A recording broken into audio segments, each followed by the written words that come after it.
ಸ್ವಾಮೀಜಿಗಳು ಹೇಳಿಕೆ ಕೊಟ್ಟಿರುವಂತದ್ದು ಸಿಎಂ ಸ್ಥಾನವನ್ನ ಬಿಟ್ಕೊಡಿ ಅನ್ನುವಂತ ಮಾತನ್ನ ಬಹಿರಂಗವಾಗಿ ಹೇಳಿದ್ರೆ ನಿಮ್ಮ ಪ್ರತಿಕ್ರಿಯೆ ನೋಡಿ.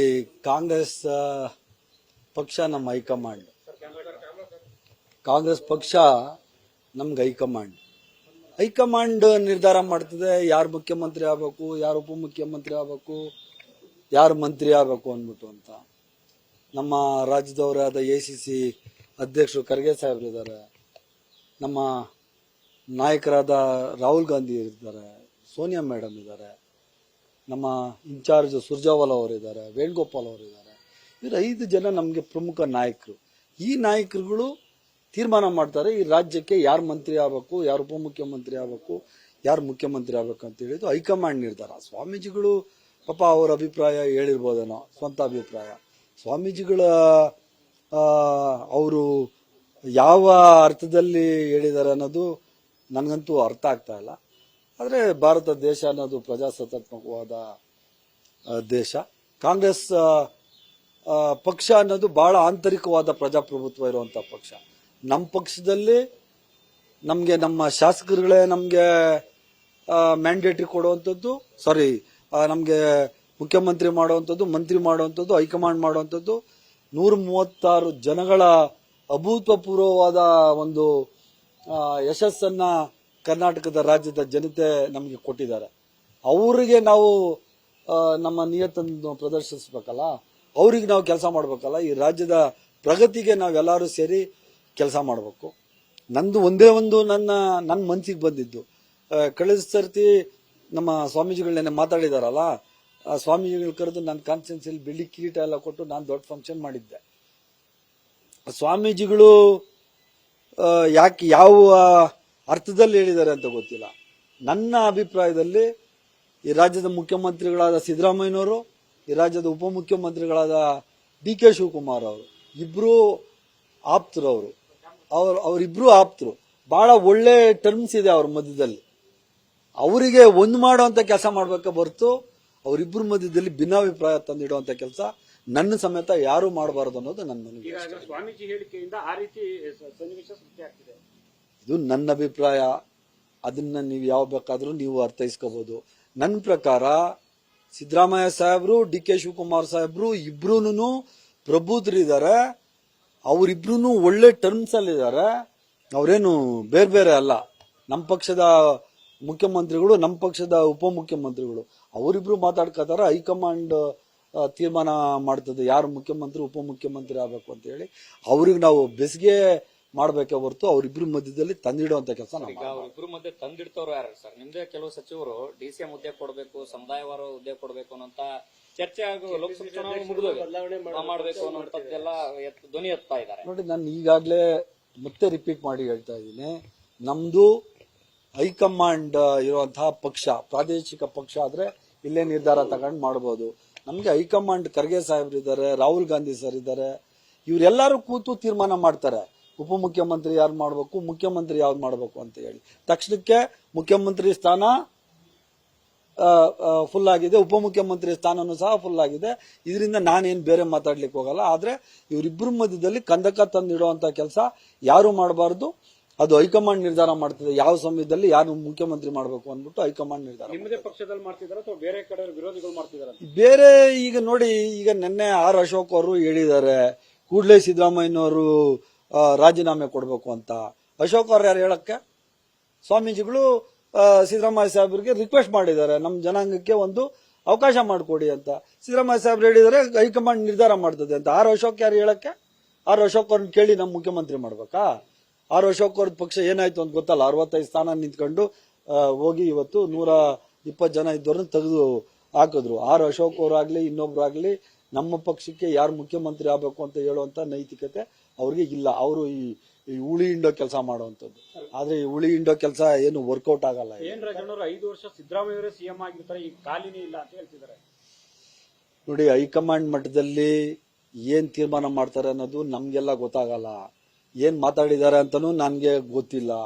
ಈಗ ತಕ್ಷಣಕ್ಕೆ ಸಿದ್ದರಾಮಯ್ಯನವರು ಈ ರಾಜ್ಯದ ಮುಖ್ಯಮಂತ್ರಿ, DK ಶಿವಕುಮಾರ್ ಈ ರಾಜ್ಯದ ಉಪಮುಖ್ಯಮಂತ್ರಿ ಮಾತಾಡ್ಕೊಂಡು ಹೈಕಮಾಂಡ್ ಯಾರನ್ನ ಮುಖ್ಯಮಂತ್ರಿ ಮಾಡ್ಲಿ ಉಪಮುಖ್ಯಮಂತ್ರಿ ಮಾಡ್ಲಿ ಅದಕ್ಕೆ ನಮ್ದು ಏನು ತಕರಾರಿಲ್ಲ. ಈಗ 2 ಸ್ಥಾನ ಭರ್ತಿ ಆಗೈತೆ ಅಷ್ಟೇ. ಪಕ್ಷದವ್ರ ಬಗ್ಗೆ ತಾವು ಮಾತಾಡ್ತಿದ್ದೀರಿ. ಹೌದು ಸರ್. ವಿರೋಧ ಪಕ್ಷದವ್ರಿಗಿಂತ ಜಾಸ್ತಿ ನಿಮ್ಮ ಪಕ್ಷದ ಸಚಿವರುಗಳ ದಿನ ಯಾರು ಏನು ಯಾರೇನು ಅಂತ ಕಾಂಟ್ರವರ್ಷಿಯಲ್ ಸ್ಟೇಟ್ಮೆಂಟ್ಸ್ ಯಾರು ಕೊಟ್ಟಿಲ್ಲ. ರಾಜಣ್ಣವರು ಒಬ್ರು ಹೇಳಿದ್ದಾರೆ ಜಾತಿವಾರು ಒಂದೊಂದು ಉಪಮುಖ್ಯಮಂತ್ರಿ ಕೊಡಬೇಕು ಅಂತ ಹೇಳಿ.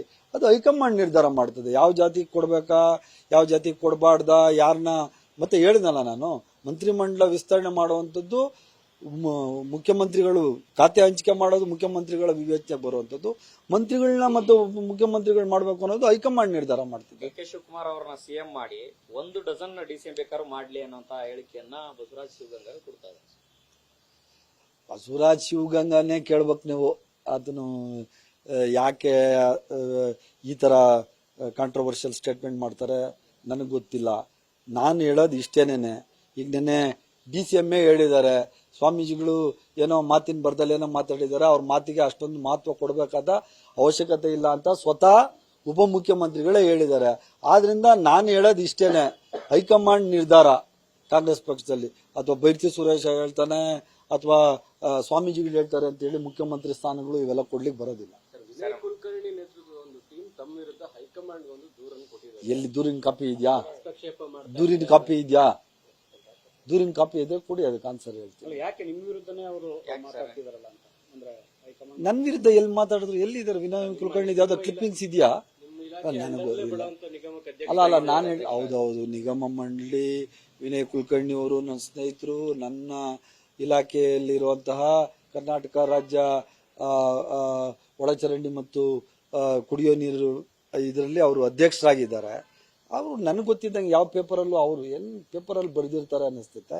ಬಟ್ ನನಗೆ ಗೊತ್ತಿರೋ ಪ್ರಕಾರ ಯಾವುದೋ ಲಿಖಿತ ಮೂಲಕವಾಗ್ಲಿ ಅಥವಾ ವಿಜುವಲ್ಸ್ ಆಗ್ಲಿ ಯಾವುದು ಮಾತಾಡಿಲ್ಲ. ಯಾವುದೇ ಟೆಂಡರ್ ಏನೇ ಆಗ್ಬೇಕಾದ್ರೂ ನನ್ನ ಮಾತು ಕೇಳ್ಬಿಟ್ಟು ಅದನ್ನ ಮುಂದುವರಿಯಿರಿ, ಆ ರೀತಿ ಒಂದು ಆದೇಶವನ್ನು ನೋಡಿ. ಇದು ಟೆಂಡರ್ ವಿಚಾರದಲ್ಲಿ ಕರ್ನಾಟಕ ರಾಜ್ಯದಲ್ಲಿ ಮುಖ್ಯಮಂತ್ರಿಗಳಿಗೂ ಮಂತ್ರಿಗಳಿಗೂ ಸಹ ಯಾವುದೇ ಅಧಿಕಾರ ಇಲ್ಲ ಇಂಥವ್ರಿಗೆ ಟೆಂಡರ್ ಕೊಡಬೇಕು ಅಂತ ಹೇಳಿ. ಅದು ಹೈ ಲೆವೆಲ್ ಕಮಿಟಿ ಚೇರ್ ಮಾಡ್ತಾರೆ, ನಮ್ಮ ACS ಚೇರ್ ಮಾಡ್ತಾರೆ. ಅದನ್ನ ಅವರ ಒಂದು ಬೋರ್ಡ್ ಮೆಂಬರ್ಸ್ ಇರ್ತಾರೆ, ಸೆಕ್ರೆಟರಿ ಇರ್ತಾರೆ, ಎಲ್ಲ IAS ಆಫೀಸರ್ಸ್ ಇರ್ತಾರೆ. ಯಾವುದೇ ಬೋರ್ಡಿನ ವಿಚಾರ ಆಗಲಿ, ಇನ್ನೊಂದು ಮತ್ತೊಂದು ಟೆಂಡರ್ಗಳ ವಿಚಾರ, LOC ವಿಚಾರ, ಇವೆಲ್ಲಾನು ಕೊಡುವಂತದ್ದು ಎಸ್ ಅಂಡ್ ಟೀಮ್ಗೆ. ರಾಜಕಾರಣಿಗಳಿಗೆ ಇದ್ರಲ್ಲೇನು ಕೆಲಸ ಇಲ್ಲ. ಯಾವುದೇ ಪತ್ರ ವ್ಯವಹಾರ ಆಗ್ಬೇಕಾದ್ರೆ ನನ್ನ ಗಮನಕ್ಕೆ ಬಾರ್ದೇನೆ ಯಾವ್ದು ಮೂವ್ ಆಗ್ಬಾರ್ದು ಅನ್ನೋ ಏನೋ ಸೂಚನೆ ಇದೆಯಾ ಸರ್ ತಮ್ಮಿಂದ? ನನ್ನಿಂದ ಇಲ್ಲಪ್ಪ, ನನ್ನಿಂದ ಯಾವ್ದು ಸೂಚನೆ, ನಾನು ಸೂಚನೆ ಕೊಡಕ್ ನನ್ಗಾಗಲ್ಲ. No, I don't have any powers to give any suggestions or any instructions to the board. ನನಗೂ ಇಲ್ಲ, ಅಧ್ಯಕ್ಷರಿಗೂ ಇಲ್ಲ. ಅರ್ಥ ಆಯ್ತಲ್ಲ? ಇದು ಅಧಿಕಾರಿಗಳೇ ಮಾಡುವಂತದ್ದು ಕೆಲಸ. ಏನಾದ್ರು ತಪ್ಪುಗಳು ನಡೆದಾಗ ಅದನ್ನ ಸರಿ ಮಾಡುವಂತ ಕೆಲಸ ಮಂತ್ರಿಯಾಗಿ ನಾನು ಮಾಡ್ತೀನಿ ಅಷ್ಟೇ. ಕುಲಕರ್ಣಿ ಬೆಂಬಲಿತ ಗುತ್ತಿಗೆದಾರರನ್ನು ಬ್ಲಾಕ್ ಲಿಸ್ಟ್ ಹಾಕ್ಸಿದೀರಿ ಅಂತ ನಿಮ್ಮ ಒಂದು ಆರೋಪ. ಬ್ಲಾಕ್ ಲಿಸ್ಟ್ ಯಾರು ಕಳ್ರಿರ್ತಾರೆ ಅವ್ರನ್ನ ಬ್ಲಾಕ್ ಲಿಸ್ಟ್ ಹಾಕ್ತಿವಿ. ತಪ್ಪೇನಿದೆ ಅದರಲ್ಲಿ? ಇವತ್ತವರೆಗೂ ಹಾಕಿಲ್ಲ. ನಿಮ್ಗೆ ಹೇಳ್ತಾ ಇರೋದು ನಾನು, ಇವತ್ತವರೆಗೂ ನಾನು ಯಾವ್ದು ಬ್ಲಾಕ್ ಲಿಸ್ಟ್ ಆಗಿಲ್ಲ. ನೀವೇನು ನಾನು ಗಮನಕ್ಕೆ ತಗೊಂಬಂದ್ರೆ ನಾಳೆ ಬೆಳಿಗ್ಗೆನೆ ಬ್ಲಾಕ್ ಲಿಸ್ಟ್ ಹಾಕ್ತೀನಿ. ಅದರಲ್ಲೇನು ಹಿಂಜರಿಕೆ ಇಲ್ಲೇ ಇಲ್ಲ. ಯಾರು ತಪ್ಪು ಮಾಡಿದ್ರೆ ವಿನಯ್ ಕುಲಕರ್ಣಿ ಸಪೋರ್ಟರ್ಸ್ ಅನ್ನಾಗ್ಲಿ, ಬೈರ್ತಿ ಸುರೇಶ್ ಸಪೋರ್ಟರ್ಸ್ ಅನ್ನಾಗ್ಲಿ, ಯಾವುದೇ ನಾಯಕರ ಸಪೋರ್ಟರ್ಸ್ ಆಗ್ಲಿ, ಯಾರಾದ್ರೂ ತಪ್ಪು ಮಾಡಿದ್ರೆ ಅವ್ರನ್ನ ಬ್ಲಾಕ್ ಲಿಸ್ಟ್ ಅಲ್ಲ, ಜೈಲು ಕಳ್ಸುವಂತ ಕೆಲಸನೇ ಮಾಡ್ತೀವಿ. ಸರ್, ಈ ಹಿಂದೆ ಕೂಡ ಉಸ್ತುವಾರಿಗಳು ಕೂಡ ನಿಮ್ಮ ಹತ್ರ ಮಾತಾಡಿದ್ರು ಈ ವಿಚಾರ, ವಿನಯ್ ಕುಲಕರ್ಣಿ ವಿಚಾರವಾಗಿ? ಇಲ್ಲ, ಯಾರು ಮಾತಾಡಿಲ್ಲ. ಯಾರು ಮಾತಾಡಿ ಸಂಧಾನ ಏನ್ ಜಗಳ ಆಡಿದ್ರೆ ತಾನೇ ಸಂಧಾನ ಆಗೋದು? ನಾವ್ಯಾವತ್ತೂ ಜಗಳ ಆಡಿಲ್ಲ.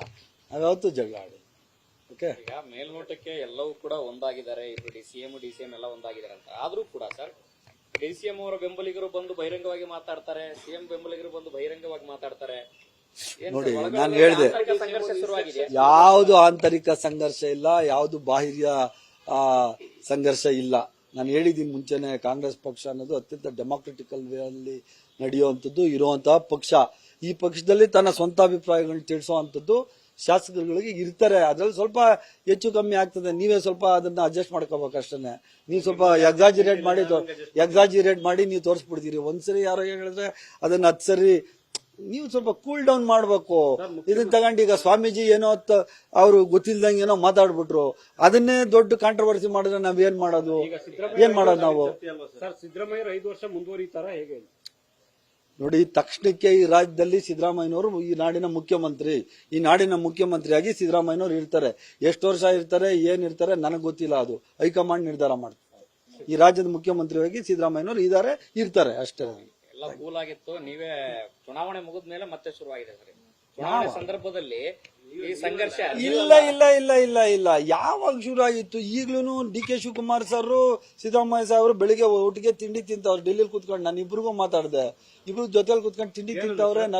ಏನ್ ಆರಾಮಾಗವ್ರೆ ನರೇಂದ್ರ ಮೋದಿ ಅವರಿಗೆ, ನಮ್ಮ ಪ್ರಧಾನ ಮಂತ್ರಿಗಳಿಗೆ ನಾಳೆ ಏನೋ ಮೀಟಿಂಗ್ ನಾಳೆ ಇದೆ, ಮತ್ತೆ ಗಡ್ಕರಿ ಸಾಹೇಬ್ರಿಗೂ ಮೀಟಿಂಗ್ ಇದೆ, ಅವ್ರು ಭೇಟಿ ಮಾಡ್ಲಿಕ್ಕೆ ಹೋಗಿದೆ. ಅವರಿಬ್ರು ಚೆನ್ನಾಗಿ ತಿಂಡಿ ತಿನ್ಕೊಂಡೆ ಅವರಪ್ಪ. ಇಲ್ಲಿ ಸುಮ್ನೆ ಯಾರೋ ನಮ್ಮ ಸ್ವಾಮೀಜಿಗಳು, ನಮ್ಮ MLAಗಳು, ಇನ್ನು ಅಶೋಕ್ ಅವರು ಇವ್ರು ಮಾತಾಡ್ಕೋತಾರೆ. ಏನ್ ಅದಕ್ಕೇನು ಬೇರೆ ಕೊಡಬೇಕಾದ ಅವಶ್ಯಕತೆ ಇಲ್ಲ. ನ್ಯೂಸ್ ಫಸ್ಟ್ ನಿರ್ಭೀತಿಯಿಂದ ನಿಮ್ಮ ಪರವಾಗಿ.